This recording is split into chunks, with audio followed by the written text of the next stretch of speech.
Alright, so I'm back right here on QTV with your favorite show, The Heat Wave, where you get up close and personal with your local personalities. So glad you could do so. And don't forget to jump on our Facebook page. It's QTV Zambia. Get liking and tell us what you think about the show.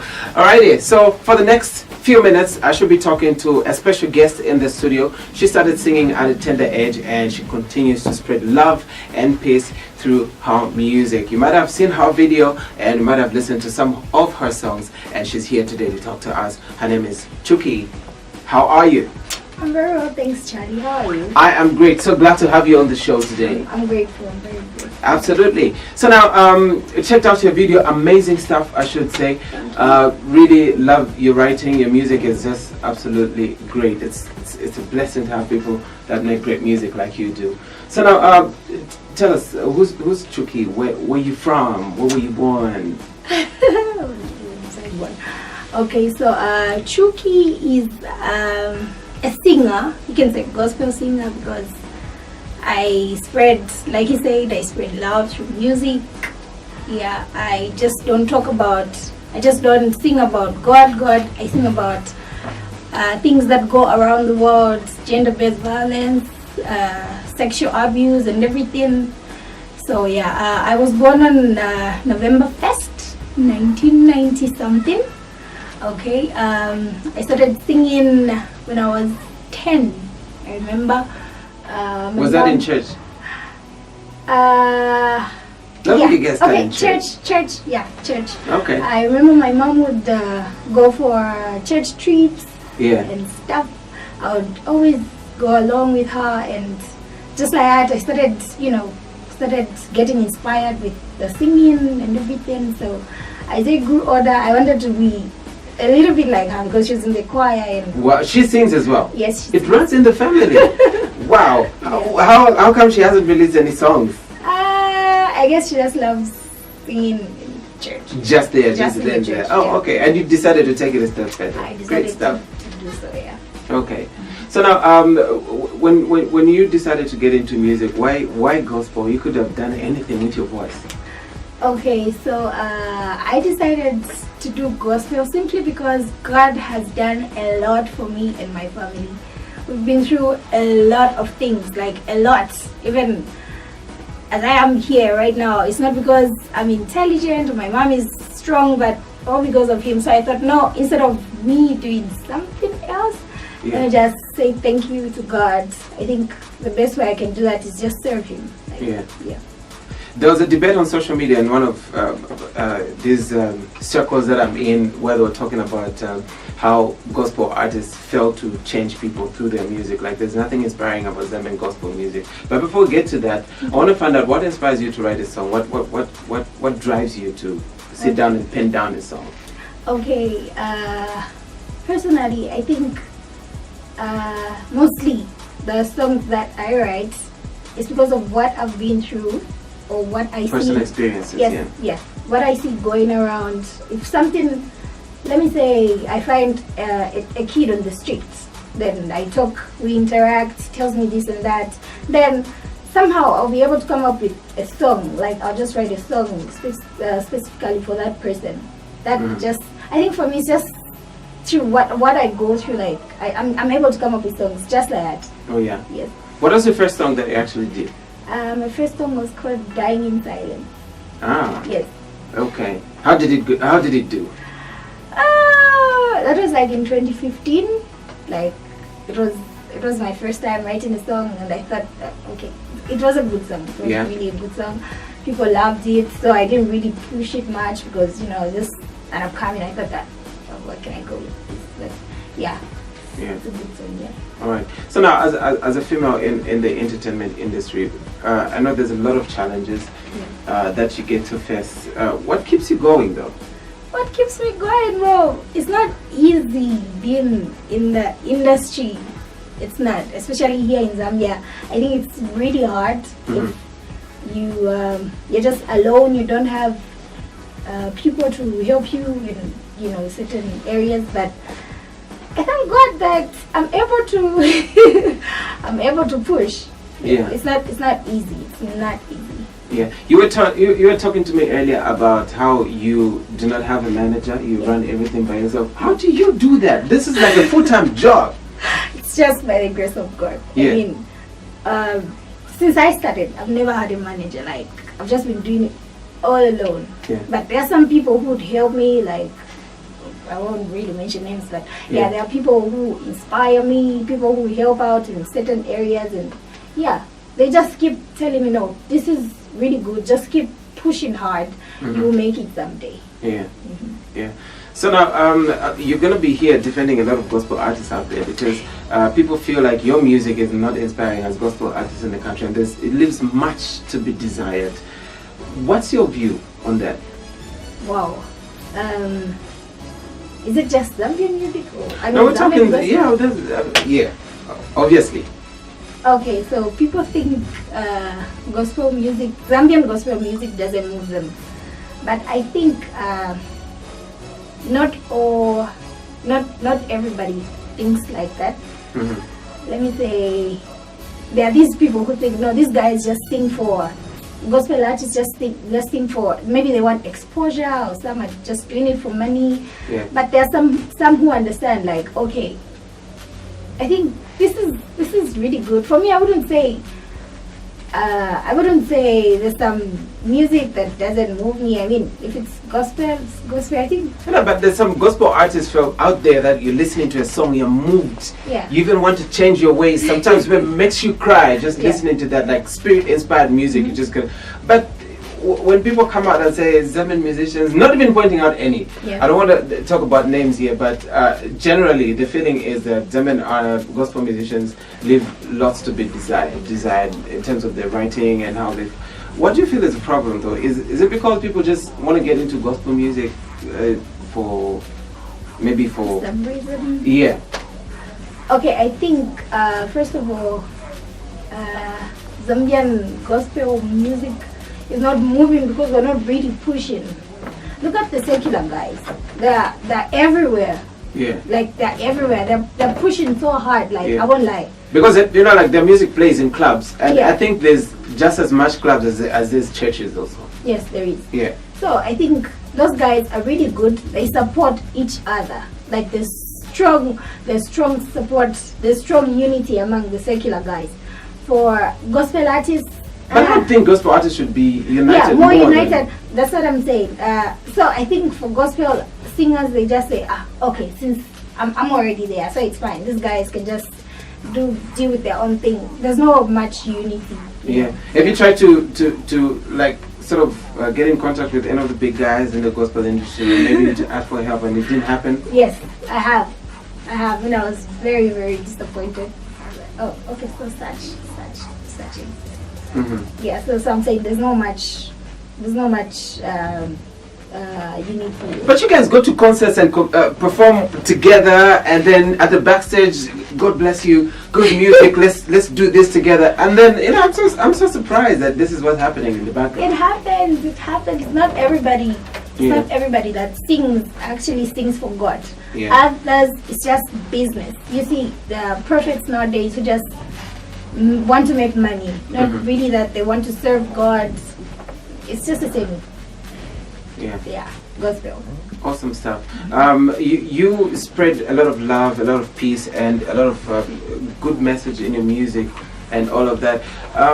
Would you, if you were called for a concert, would you charge somebody to call you? Because I mean that's the word of God is spreading love. Because the Bible says freely. What that verse?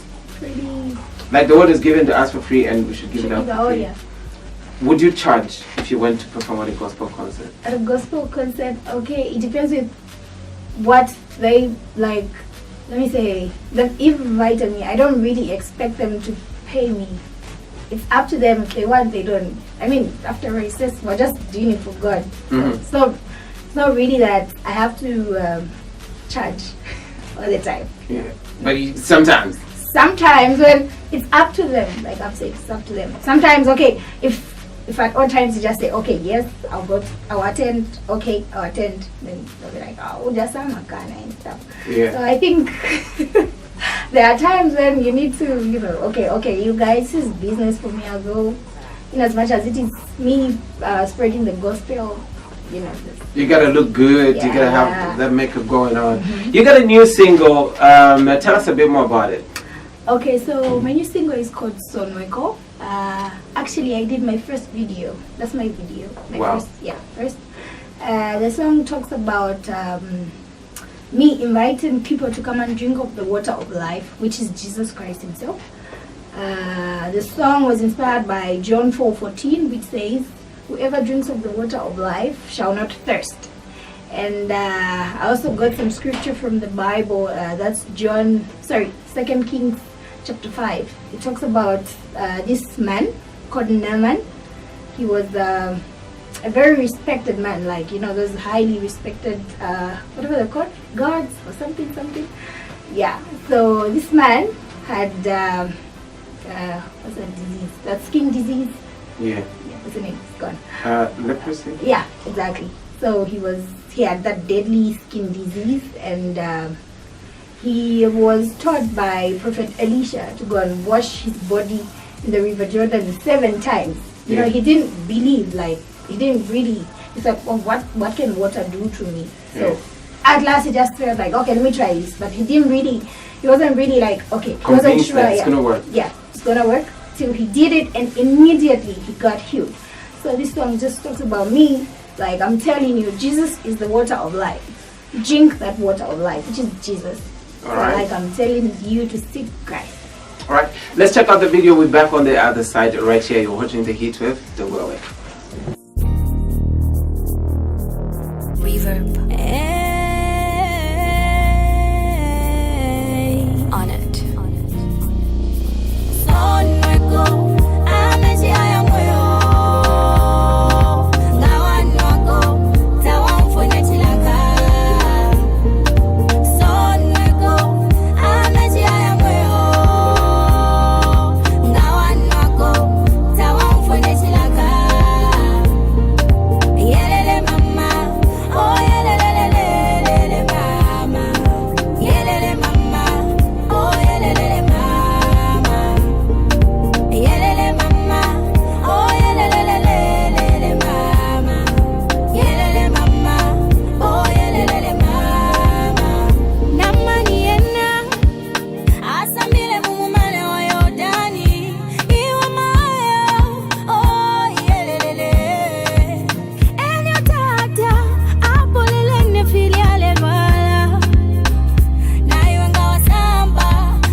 mfwene chilaka sonweko amechi aya mweo ngawanwako tawa mfwene chilaka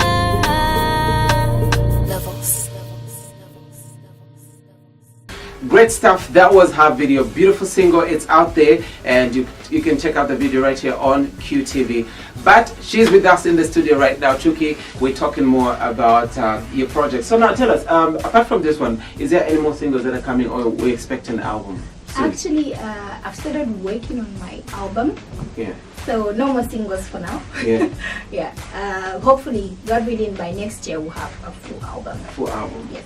Who you expect to see on the album? On the album, okay. I can't really say it now. I can't say it yet, but Yeah. obviously expect more. Not only should I say gospel artists, but okay, yeah, there will be so many people to jump on. And Yeah. I pray that all goes well. Okay. Yeah. All right. So now there's an issue of where a gospel artist would love to collaborate with secular artists. Do you see that happening in your project? Maybe? Actually, yes, a lot. I do. Oh yeah. I do. Yeah. Most people would say darkness and the light can't meet, but again, But that's not what the Bible says. okay, come to think of it. What's wrong with you singing with someone who does not really know God? Like, how do you know? Maybe God has planned for you, like the two of you. Yeah. Let me say, in that same music you're trying to bring out there, that person gets, what's that word? Would change, probably. Yeah. How do you know? You know, these things, it's not just like, boom, we just come to do them. No, I think God sometimes speaks. Yeah. Yeah, it just doesn't happen for some reason. Okay, I want to do a song with this guy, and then it just happens. No, probably it's God speaking, and He's telling you, you have to do this. Probably you bring out. There's a message you bring out there. Mm-hmm. So it's not. So you see totally nothing wrong with collaborating with secular artists on your gospel project. No, There's totally nothing wrong. nothing wrong. Yeah, but somebody out there will argue with you about darkness mixing with light. Like, it doesn't work that way. Yeah. Unless you want to change that rule yourself on the project, which is, I think, absolutely great, because I think it's going to be great if you did a song, say, with maybe Market 2. Yeah. So probably most of his followers would listen to that gospel message on your song, and probably half of them would say, you know what, I think the message is good, and probably be changing lives by then. Yeah. Yeah. Speaking of which, would you perform at a secular event if we called you? to It perform? depends with what kind of a secular event.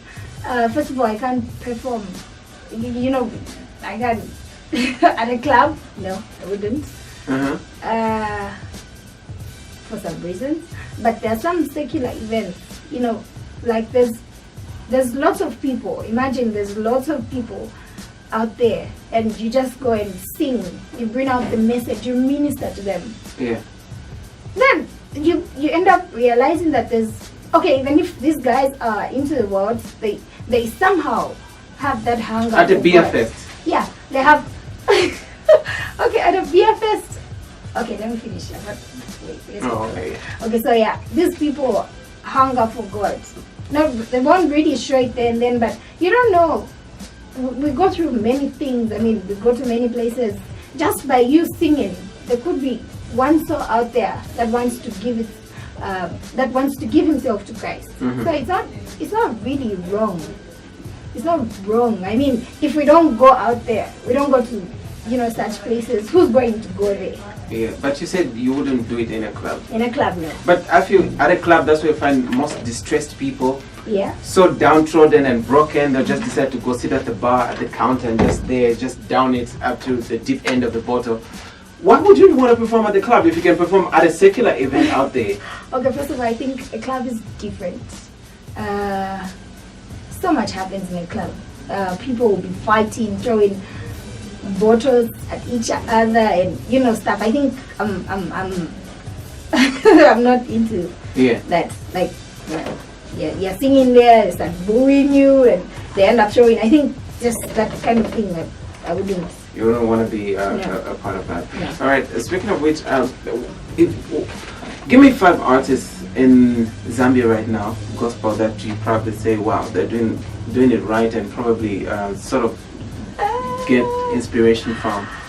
Okay, first of all, I'll say Abo Chungu. Yeah. His music really speaks into, like, it really speaks into my life. Like, he's just a good singer. You know, when he's singing, you can even feel the goosebumps and you, like... I see you closing your eyes, yeah, after that. I know, there's that kind of music. So there's Abo Chungu. Pompey is a good singer too. Oh gosh, Abo Chungu, Pompey, Trina. Yeah. Trina she's just amazing. Esther Chungu, that's 4. Yeah, that's 4. 5. Who's the 5th one? Okay, I'm blank. Maybe Mark 44, because he makes, you know, dance and stuff. Yeah. He's a good singer too. Yeah. All right. So, what type of music do you do though? Like, even as you're working on your album as a project as a whole, what direction is it going to take? And what's the sound? What's the message? What's the package? Okay. First of all, I define music as a celebration of God's love. So, I wouldn't want my album just to talk about, let me say,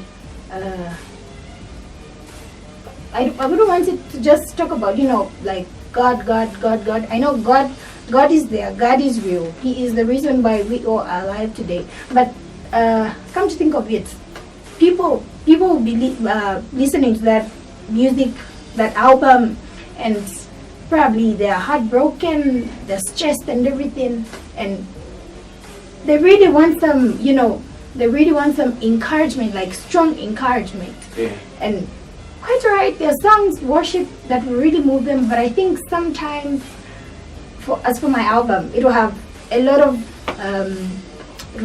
message there to talk about a lot of things, not just worship. It will talk about things that go around in the world, talk about gender-based violence, abuse and stuff. I want everything. So, like I sing live. Yeah. Yeah. So I think about everything that goes around in the world. Yeah. Obviously, we know, like, apart from music, obviously you're a daughter, you're a sister, friend. What do you do away from music? What do you? Yeah. Okay. I've got some kind of mini business of my own. Yeah. I'm into. I deal with ladies' cosmetics. Okay. Yes. Wow. Entrepreneurship. Exactly. Absolutely important. Okay, so now before I actually let you go, what would be your words to your fans? I know a lot of people are making noise over your video on Facebook, and the love has been amazing. Yeah. What would you have to say to everybody that follows you? Okay, everybody that's supporting me, I just want to say thank you, like a big thank you to you guys. Without you, there wouldn't be me. I just want to say thank you so much. You know, like, I got surprised. It's my first music video. Yeah. And in just 2 weeks, it had 5,000 plus views and crazy subscribers. So I just want to say thank you to you guys. It's really encouraging me to work even more hard next time. I just want to say thank you to you guys. Thank you so much. All right. So for those of you that would want to catch you on all your social media, like, how do they do that? Probably they want to watch your video again. Okay, so my full names are Chucky Mumba, but you can search for me on Twitter, Instagram, Facebook, and get to like my page. You just search for the Chucky Mumba on all these social. Yeah. All right. Chucky, thanks a lot for making stop by right here on the show. Really appreciate it. Good to have you, and keep shining. Thank you. All right. So do make it with us again next week right here as we bring yet another one right here on the show. While you're at it, don't forget to subscribe to our YouTube channel. That's QTV Zambia. From me, Charlie, you've been great. Until next time, it's bye-bye.